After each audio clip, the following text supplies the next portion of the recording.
me pranga në duar, pasi akuzohet se ka nosi me armë të vëllan Edmond Çakmashi, i mbijetuar i një atentati në zonën e Shkozës 2 vite më parë, u ul në bankën e dëshmitarëve në gjykatën e krimeve të rënda për të dhënë shpjegime në gjyqin ndaj Admir Tafilit dhe të akuzuarve të tjerë si antar të një bande kriminale.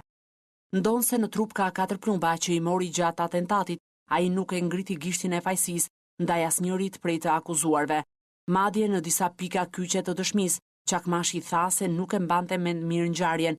Çakmashi tha më tej gjykatës se të dënuarin me burgim të përjetshëm, Admir Tafilin, nuk e njihte personalisht, por kishte dëgjuar për emrin e tij. Ai shpjegoi më pas momentin e atentatit, kur tha se ishte duke udhëtuar me makinën e tij, kur një djalë rreth 25 vjeç me trup mesatar i është afruar tek automjeti, por më tej nuk kujtonte asgjë. Edmond Çakmashi, person me precedent kriminal, u qëllua në shtator të 2015-s me 7 plumba pistolete, por mundi të mbijetonte plagëve.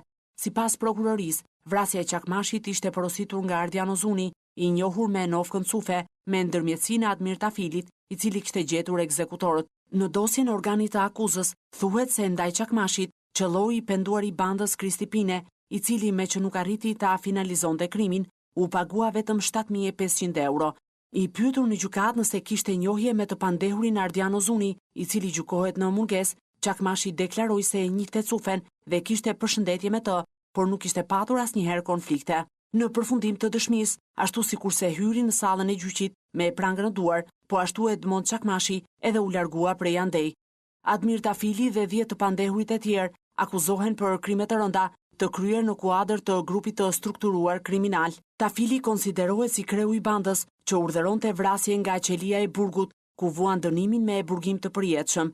Dëshmia e Kristipines çoi prapa hekurave të dyshuarit si antar të grupit kriminal dhe është prova më e fortë e prokurorisë për fajësinë e tyre.